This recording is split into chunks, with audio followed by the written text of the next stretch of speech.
one of your Earth emotions. Glad I found you. Let's get married. Delete the wife.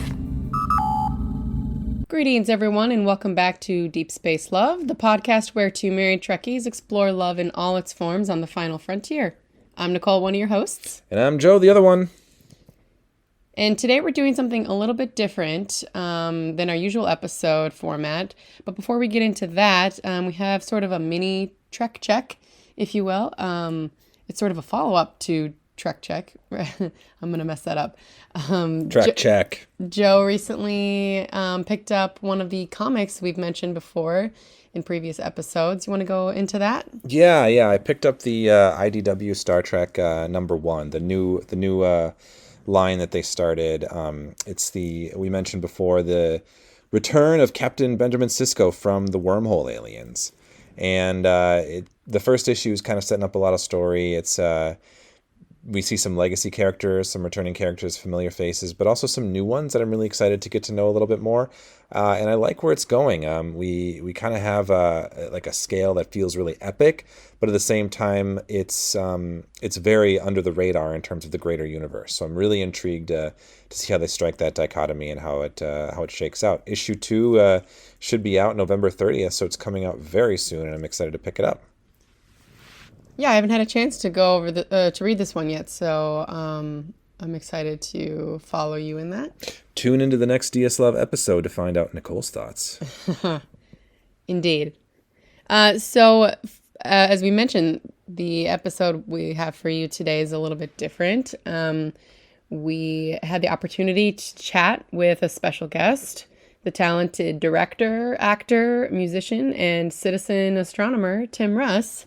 Woo! Yeah, this was a blast. This was a lot of fun. It was really exciting that he was willing to take the time to chat with us for a while, and it's a good length of an interview, and it was enlightening in multiple ways. In the interview, we dig into each of his major talents that I mentioned.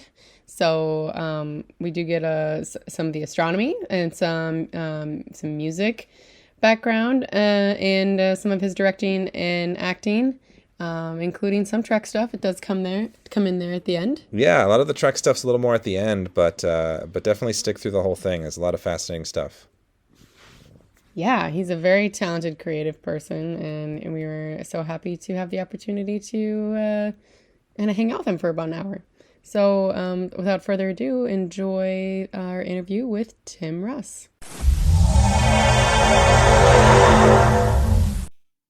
All right, Tim Russ, thank you so much for coming on to our podcast. Welcome. My pleasure. Thank you. Thank you for having me. Yeah, it's been a little while since we've talked. For those of you listening, I interviewed you for a Twin Cities Geek article, which is the online magazine I write for.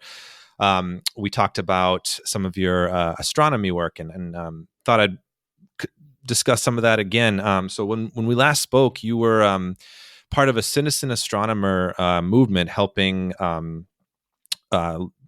provide images to NASA of the Patroclus asteroid for the Lucy mission, right? Yes, that's correct. Yeah. Could you, just to kind of recap some of that stuff, would you be willing to speak to a bit to your role as citizen astronomer and how that kind of came to be? Yeah. What has happened over in recent years, like the last couple of years, is that the introduction of this, I want to say, new consumer or amateur astronomer type of equipment that's come out. It's called a unistellar EV scope. It's an imaging telescope. So it's still built like a telescope, has the eyepiece and mirror inside and all that good stuff. But it's designed to be able to see deep space objects within the city limits. So you have to go to dark skies to use it. And it will layer those images as you look through the telescope to see them much more clearly and much more detail. So it's very powerful. It's a very small, relatively small scope, but it's all brand new technology. It does this kind of process within a few minutes, and allows you to see it through the eyepiece. So that telescope also has sort of an agreement or a working relationship with NASA in terms of of us who have the telescope being able to contribute to their missions as well. Some of the things that they're doing. In this case, it was the Patroclus occultation, which was since they're sending the Lucy probe to that asteroid. It's called a Trojan asteroid. It's in Jupiter's orbit, so it basically circles the sun in the same orbit that Jupiter does. And they want to examine with the probe several of these asteroids, and the probe's just gonna fly right by them. And they wanted to get an idea of the shape of that asteroid prior to the arrival of the probe. So they asked us who had the telescopes, the unistellar EV scopes, to go ahead and image the asteroid crossing in front of a star. As it does that, it blocks the light from that star and casts a shadow onto Earth's surface. And depending upon where you are, that shadow will come right overhead. And since it was coming over Los Angeles, they asked me to go ahead and get an image of that asteroid crossing in front of the star. That's called the occultation. And it only takes about 4 minutes. It's a very short time period. And once it does that, they can take it creates a light curve as the asteroid crosses in front of the star. The light curve drops and then comes back up again. So based on the data that the telescope collects from watching this event and capturing it, they crunch those numbers and they can create an image, a partial image of what the asteroid might be shaped like. And that was the idea. And several of us across the country, across the Shadows path, were able to participate in that. Wow. Yeah, that's so cool. It must be something else to just kind of get the call from NASA saying, "Can you help us with this project?" Yeah, I mean, it came through the Citizen Science program. So they're basically working with Unistellar, the manufacturers of the telescope. They have this Citizen Science program set up with them. And they've sent me one recently as well. I can't remember which asteroid it was, but I couldn't see a bloody thing in the city. It was completely overcast. So they'll also do exoplanets transits. So you can monitor and collect data from a planet that's circling another star. It's a much longer process, but you can. You can also track near-Earth asteroids, which I've done since Patroclus. I tracked an asteroid called Nereus, which is also a near-Earth asteroid. It crosses Earth's orbit at some point in time. And it'll also track those asteroids as well. They'll crunch the numbers and they'll send you back a video of the asteroid moving, across a star field. So that's what this thing is able to do. And it's all, because of the technology that's emerged just in the last couple of years. At this level, you don't need to be in an observatory. You can do it in a backyard within the city. So, and that is really the key, is to how this thing works. So it's a very, very useful, very exciting, and I might add, only the beginning. Because like there's 14 iPhones now, so there's going to be another version of this and another version of this and a better version of this, and everybody else is going to come running, and it's going to be that kind of thing. So because it's that easy to use, it's not difficult. Yeah, I would hope more is going to come out of that. That sounds amazing. And it really is impressive that in Los Angeles, a city with lots of lights, like the light pollution isn't really an issue in using this technology, I assume. Yes, that is the point of this telescope, is that it will filter the city lights out. It has a process by which it can filter those lights out and create a contrast background that allows the object you're looking at to pop. That's amazing.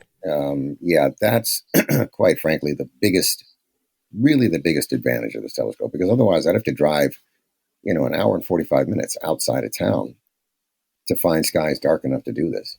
So obviously it performs even better in dark skies, because then it doesn't have to work quite so hard to draw the image, and you could probably image and see objects that are even more faint. The magnitudes are not magnitudes are much lower. that would be, that's an advantage. But you don't have to do that. You can observe objects within the city, and in very, very short time. You still need an optical telescope because this telescope does not work on the planets or the moon. It's really not designed for that. Mhm. So you still need an optical telescope for those kinds of things.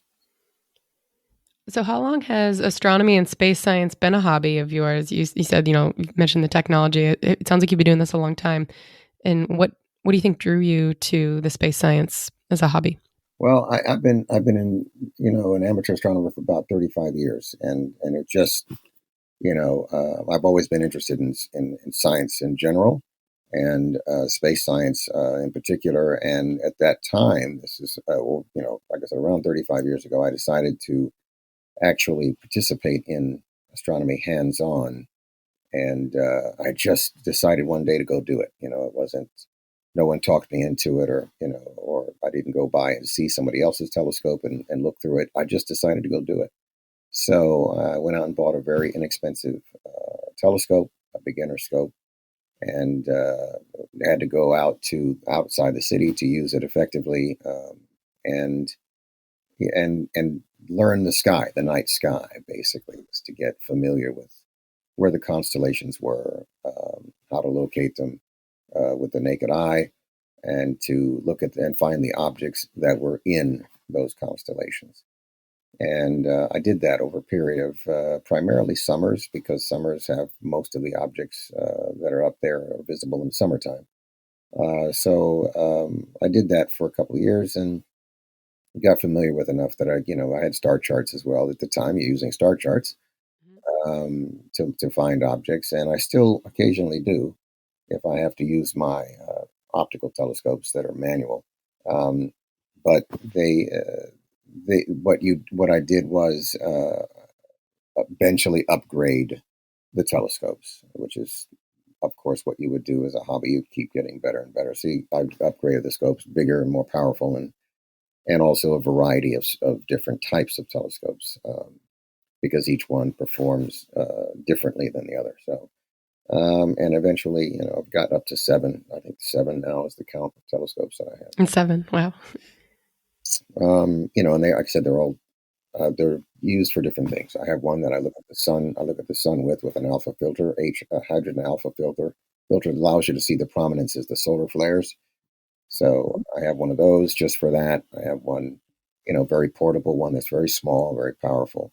I've got a big one that's I use for looking at the planets on occasion, and then of course the Unistellar. So it's pretty. The optical telescopes are different in that when you look through them, you're looking at them naked eye, and they do have the image is a little different in those telescopes compared to the Unistellar. Unistellar, the images are going to be different. It's designed to look at very diffuse objects. There's things that are more cloud-like and more faint and things like that, as opposed to like a double star is going to look much nicer in an optical telescope than, for example, a nebula. So it's nice to have, the variety. And on this particular scale of the EV scope, I'm an ambassador for it. So they just gave it to me to promote, which is what I do. And everything from posting the images and making a note of which telescope it is, to going to conventions where they have a booth set up, and I stand there and promote this thing, course of a day or two, and participate in events and publicize those events, along with the telescope, and also public star parties here in Los Angeles.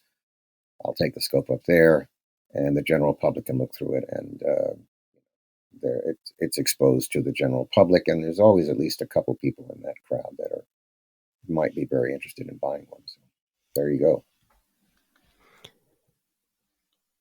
So I think, I've read, or you're a member of the Los Angeles Astronomical Society, right? Yes, that's correct. Yeah. What would you say to anyone out there who's looking to get more involved in that? Well, you can always join the Astronautical Society. It's just a membership fee, which is very nominal. It's like $30 or $20 or something like that a year. But they can join the Astronautical Society. They can uh, purchase a simple backyard telescope that allows them to look at the planets and the moon.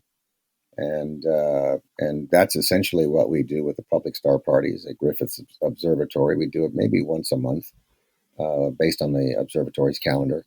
And we'll all bring the telescopes up to the front lawn of the observatory, and people, the general public, can come and look at through all these different telescopes and view the planets and the moon.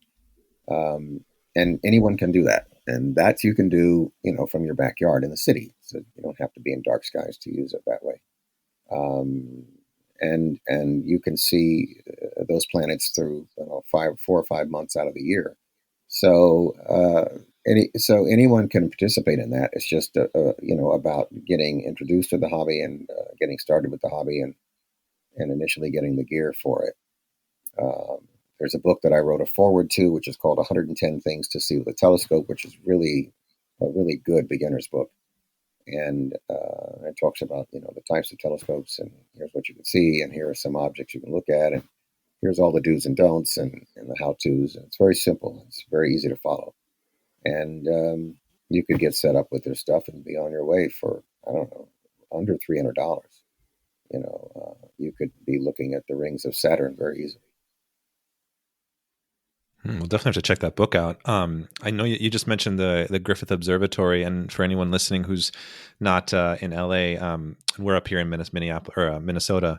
Uh-huh. Nicole and I did go down to LA a while back, and we made a point to check out the Griffith Observatory. It was definitely a good destination for anyone out there, I'd say.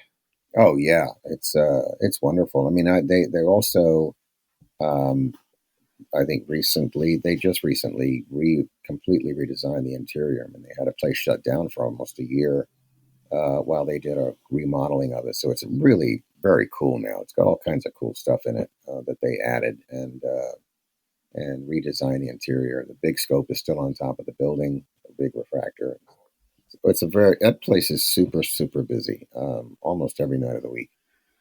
They have a lot of people going up there, busloads sometimes, tourists and things that always go by Griffith. So it's still a very cool place to go, and it's a big attraction while here. What are some of your current interests in astronomy? We've just got the James Webb telescope earlier this year. Have you been following much of what they've been doing, or is there any other specific phenomena you've been looking out for, Yeah, or any absolutely. recommendations? Yeah, I saw the James Webb at Northrop Grumman before it actually launched. I was invited to go take a look at it and see it, and wow, that thing is amazing. I was very much anticipating that the scope was going to be not only launched but also unfolded and successfully operational, which it is. Boy, because that if that went south, that was it. You can't fix it because its orbit is too far out. So everything had to work perfectly, and they described to us, what had to happen and how what the sequence had to be, and it couldn't go out of sequence, or anything could not interrupt that sequence. Otherwise, everything would be completely lost. So I'm very happy to see that it's working. I'm looking forward to seeing the planets that it's able to see, because they can analyze the atmosphere of those planets with this telescope. They'll be able to tell if the chemicals in the atmosphere of those planets that are the ones that are most likely to be Earth-like, whether they contain artificial chemicals and materials that would be akin to intelligent life having industrial capabilities. So that's something that's really important in terms of that telescope.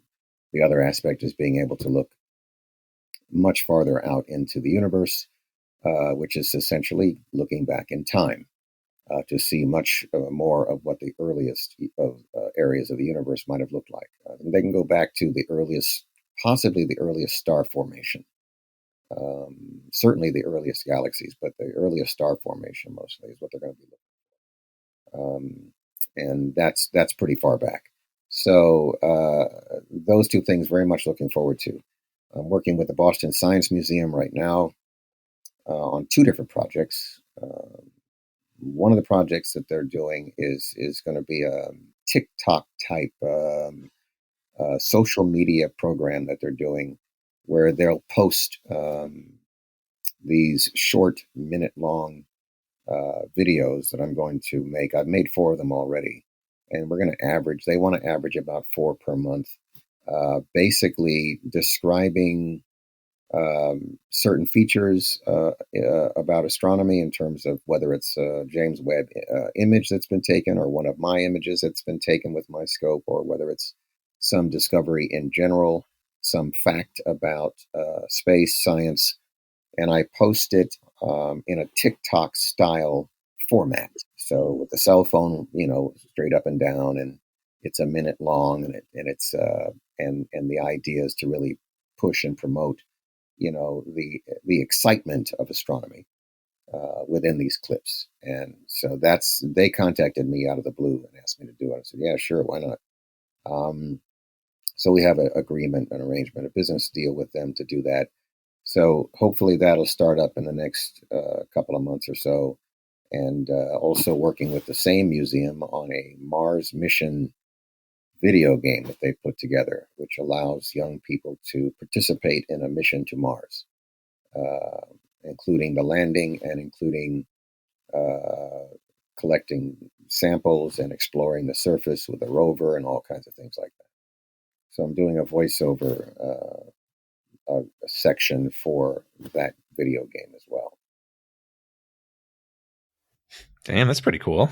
Yeah. I thought it was pretty cool.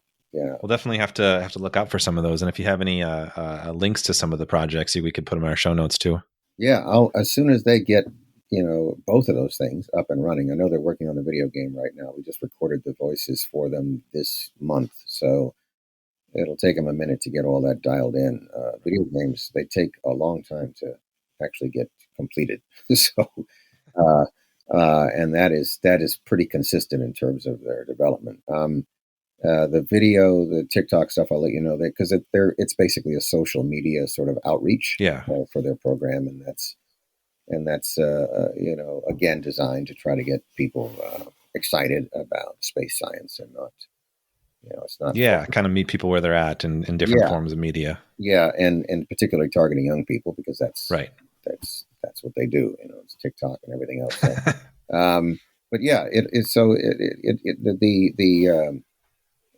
this whole, because of the technology right now, this field of interest, it might grow much quicker amongst people. They might become more interested in it because they might have more access to participating in it. Again, because of the tech. The tech is not that complicated in terms of how to use it and how to deal with it. It's I prefer a rock with a light switch when it comes to tech. I like it simple, and the learning curve is very short on this telescope. You don't have to go to engineering school to know how to use it. So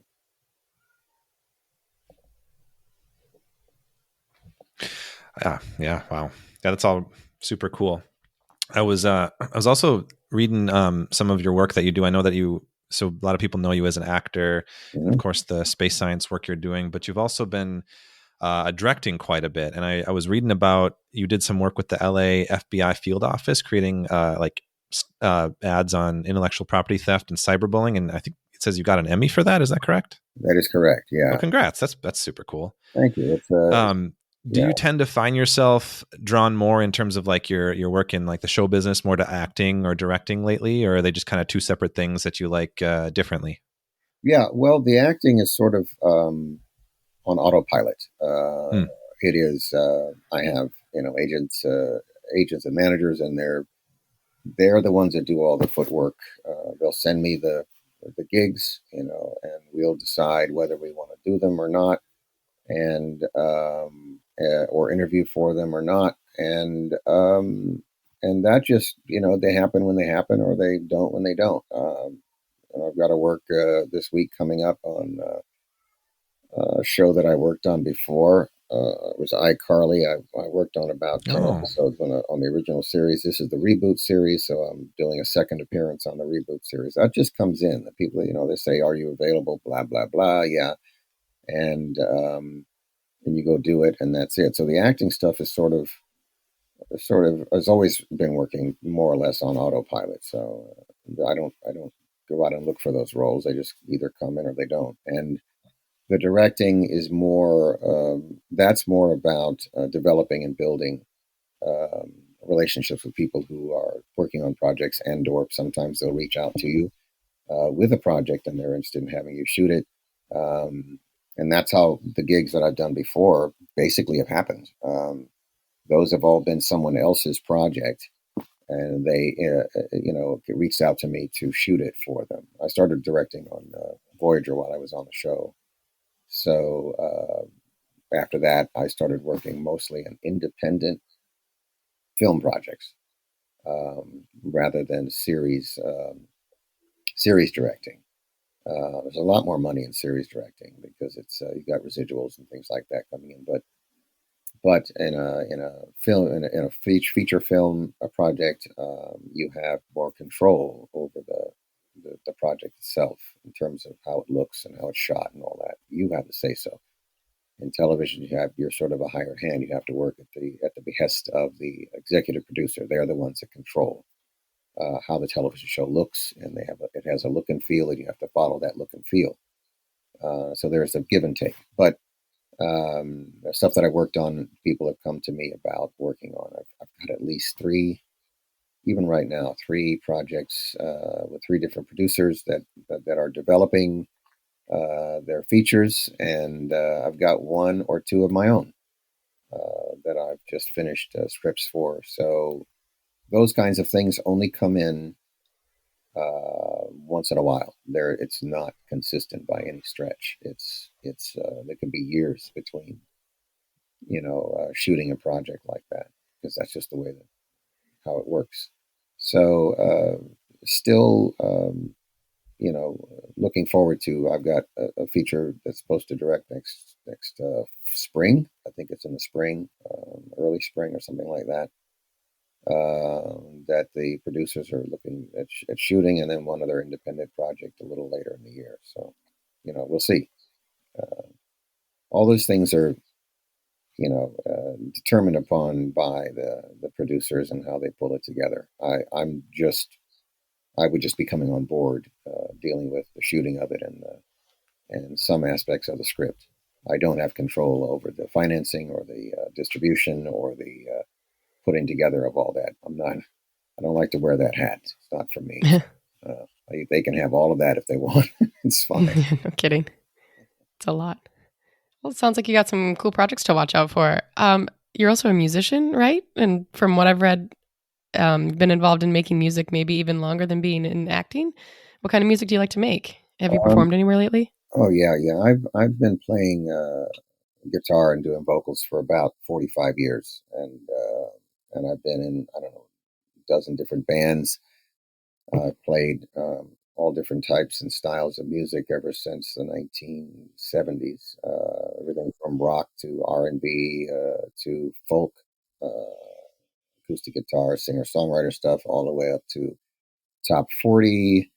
I worked in top 40 for a while, made a living at it, and then took a break. The acting kind of took over, and then I went back to music again and started doing not only some of my own stuff, but also sort of what I call obscure covers, different, B-side covers, obscure covers, soundtracks, maybe on a film or something just songs that I find every once in a while that I like, and I'll rearrange them and record them and then and play them live. So I've had my band for about 10, 12, 13 years now, maybe 10 or 12 years here in Los Angeles.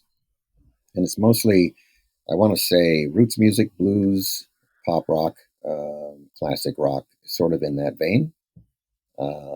Everything from Willie Dixon to Keb Mo to Bruce Hornsby and some other artists. So it's sort of in that realm, really tasty sort of. I'm gonna say, like I said, blues, pop, rock would be the classification. And my stuff is all on Amazon and iTunes.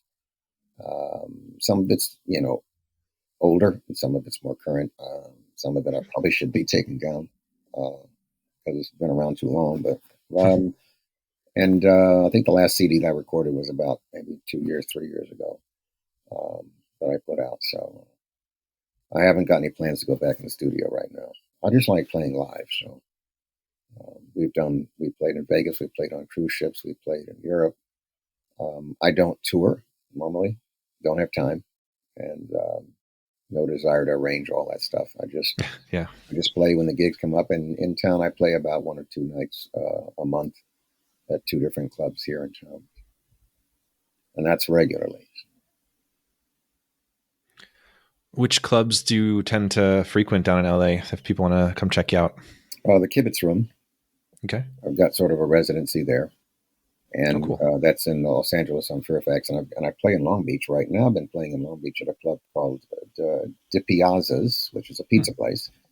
Okay. Quite good. Really nice place. I enjoy playing down there a lot, actually. It's a heck of a drive for me, but I'll make it. And the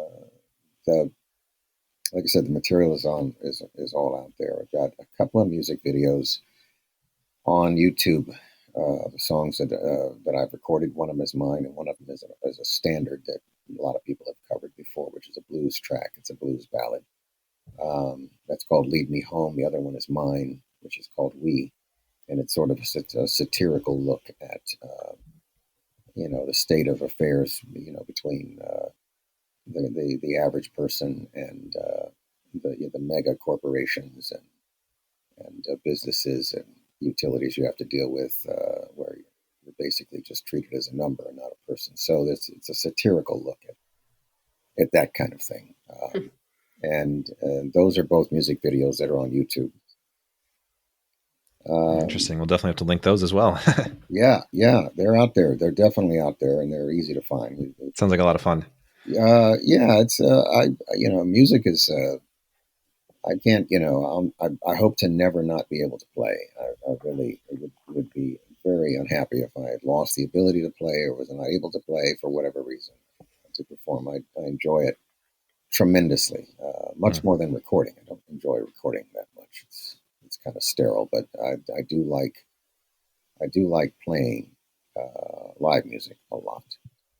Yeah. Cool.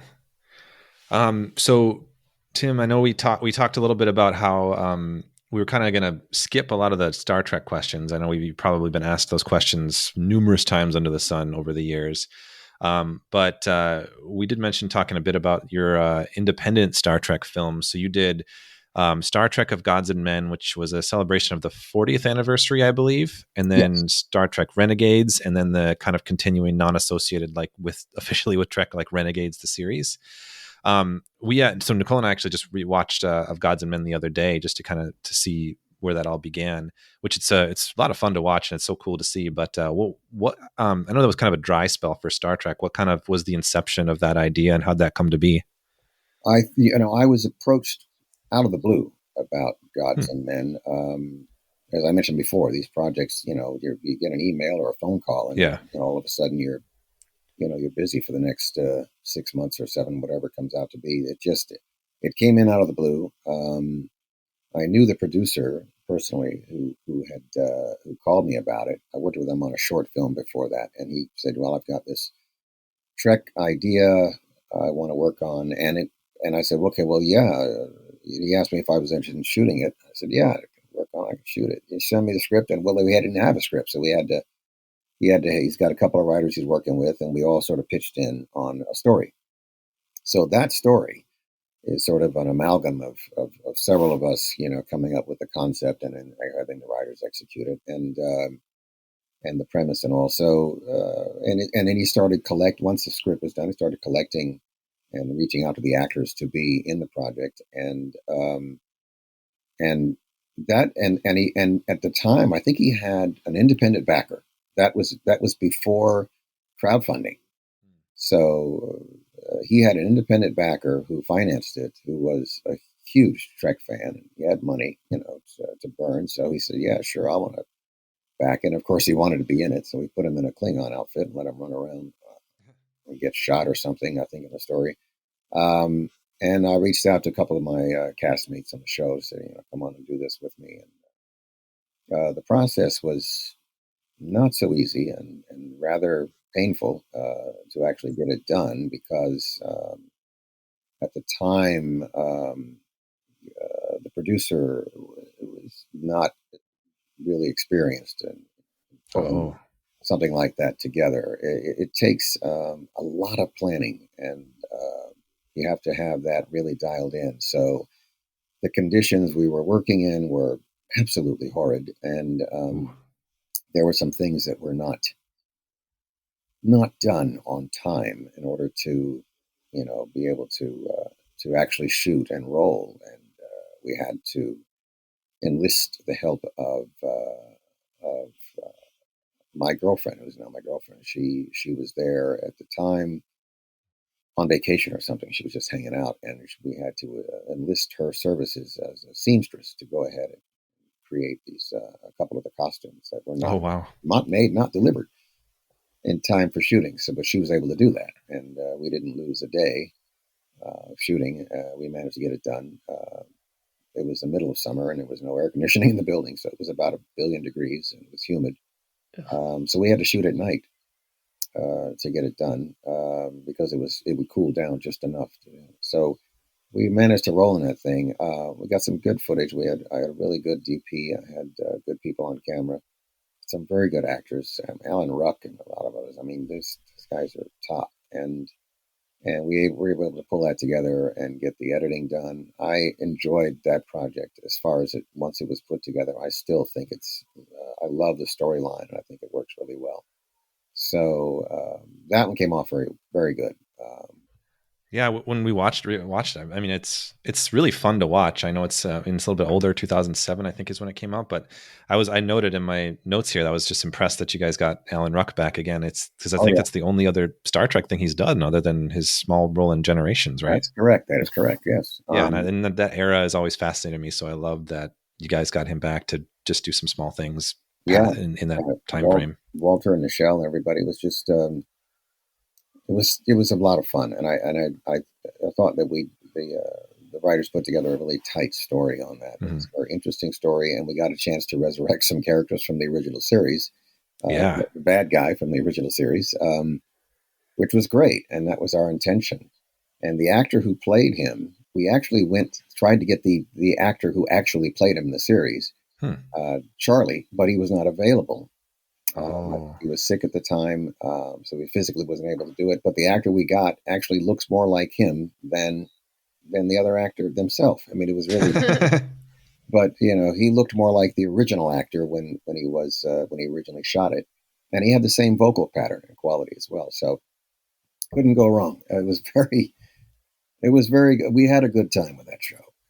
Yeah, I thought everyone seemed to do a great job. I was wondering, like, you had definitely had some of your Voyager castmates on there, but there were actors from the Deep Space Nine, from That's the correct. original series. Did you have to like reach out and connect, or did you guys just kind of all tend to know each other from conventions Well, across the series?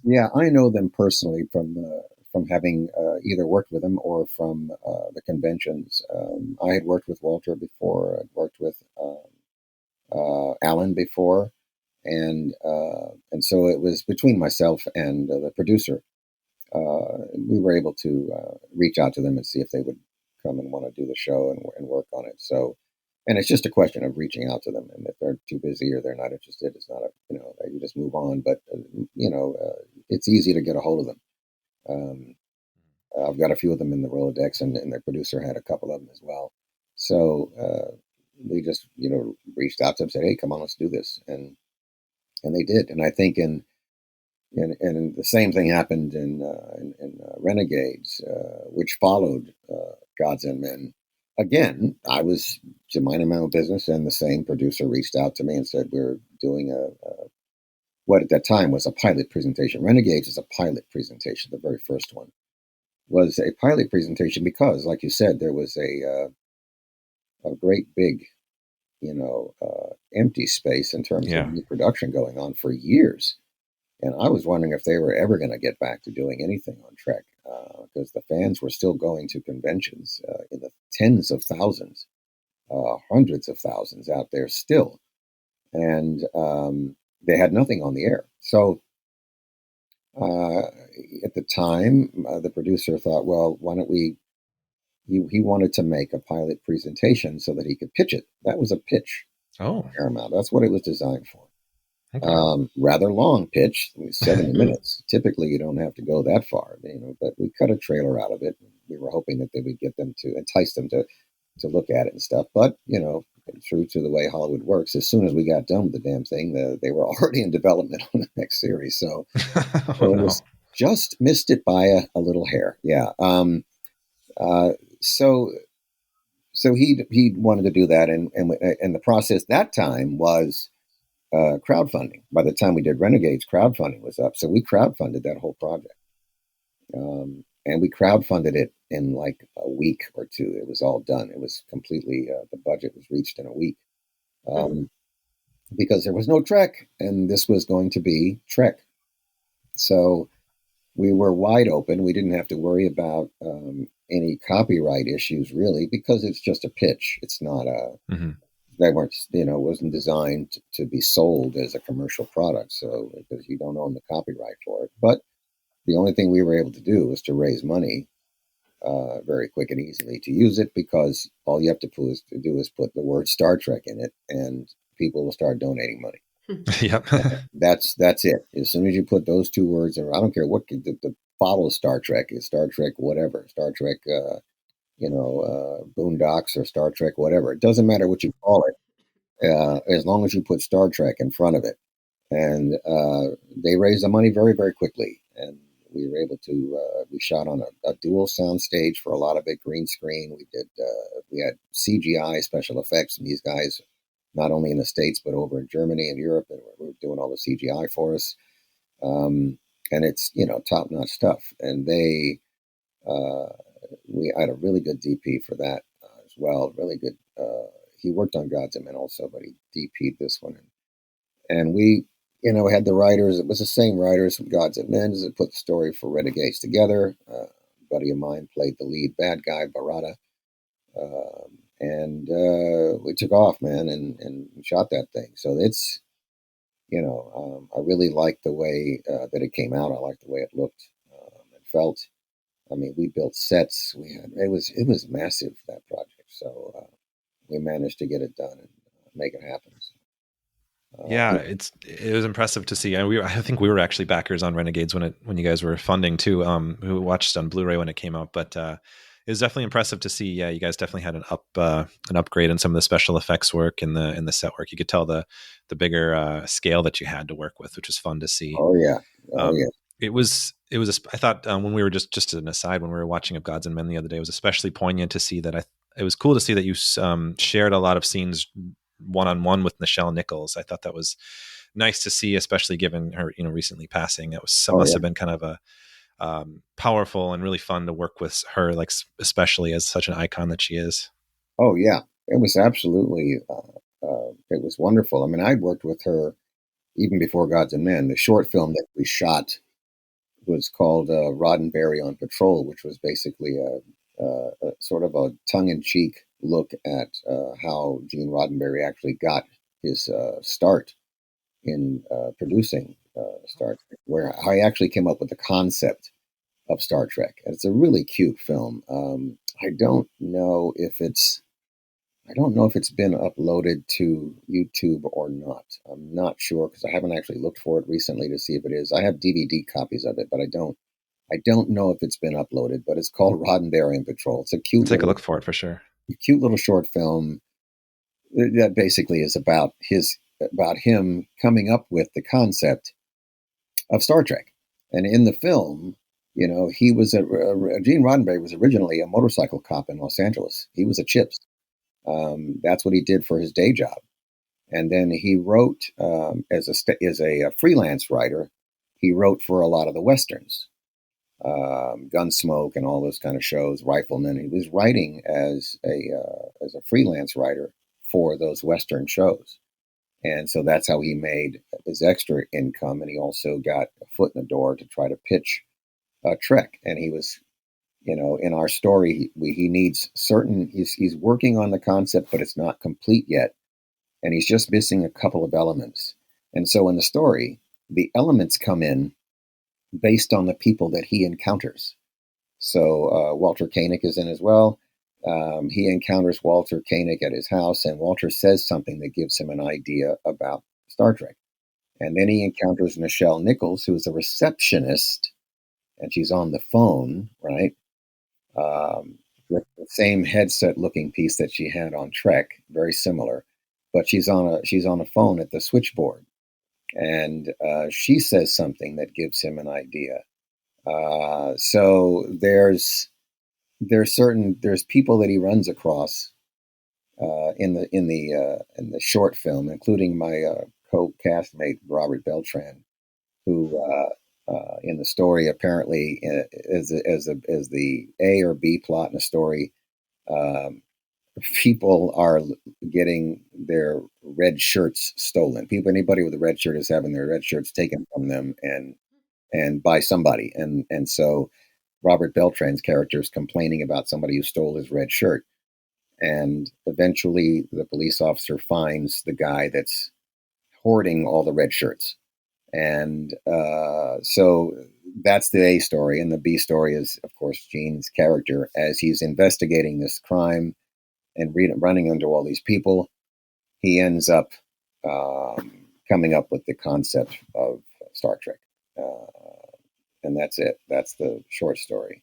It's actually really a cute story. That does sound like a lot of fun. I think I've heard the name before, but I'd never seen that. We'll definitely have to look that up for sure. Yeah, That sounds like a blast. see if it's on there. If not, I could maybe send you a DVD copy of it. It's not a big deal. That'd be awesome. Yeah, and you can take a look at it. It's a cute little piece. I think it's way before. Oh my God, when was that? And it was in the '90s, so it's just before the cell phones and the internet and craziness and what's going on. So yeah, it's a cute piece. A buddy of mine plays the lead role in it, and you'll see all the a few of the Trek actors that are in there as well. Yeah. Well, Tim, you certainly wear a lot of hats, directing, acting, musician, citizen astronomer. Anything we can look out for from you in the future? And you mentioned a couple projects coming up directing wise. And of course, watching the newest space phenomena and James Webb telescope astronomy wise. Is there anything else you want to plug or mention? Yeah, no, I did the feature projects that I'm slated to work on next year. One is a supernatural thriller, and the other one is I think also a supernatural thriller. I think that's later in the year. No, it's not. It's a drama. The lady, the producer I'm working with on that wants to do a sort of a tongue-in-cheek rom-com, and that's later in the year. Those two projects, I mean, obviously as they advance, I can talk about them and get them out there. I can just give you the genres of those projects right now, and I'm shooting a pilot presentation in January for which is again a pitch for series. Takes place in the late '50s, early '60s. Based on an actual place that existed here in Los Angeles at the time. It was a nightclub. And it's a partner of mine who's a musician, also owns a record company called the Crescendo Records. So doing that in January. Voicing, I just voiced over a huge video game. I don't know how long this thing's going to take to get done, but they don't usually give you the title because they don't want anybody to know anything about it. That won't be out probably till 2023 as well. So as far as anything being released, the only features I've got Junkie, which is on Amazon, which is a feature that's been done. Junkie? Junkie, yeah. It's just a drama. Okay. And I just finished another project that I have to, I'm waiting to get an okay to promote it and release it. And they're still working on distribution right now. So typically they'll bombard me with stuff to post and all that at some point. And that's it. I mean, I don't, as far as music and stuff, I'm still, like I said, I'm still performing, still playing, and really enjoy doing a lot of that. So, and yeah, iCarly, I'll be on it next week, and I don't know when that episode will air. There are people out there that watch that show a lot. So, That's coming out. I think also worked on be out in a show called Poker Face in February 2023. It's a new series, hasn't aired yet. Oh, cool. And what Natasha, station would that? Should we look for that on? that I think is Peacock. It's Peacock. Okay. Yeah. So Natasha Lyonne is the actress. Ooh. All right. It's her series, and it's an anthology, kind of an anthology. It's a serial, not an anthology. It's a serial. Every episode is different. Oh. And she's the lead character in every episode. So fascinating, really good, really well written story.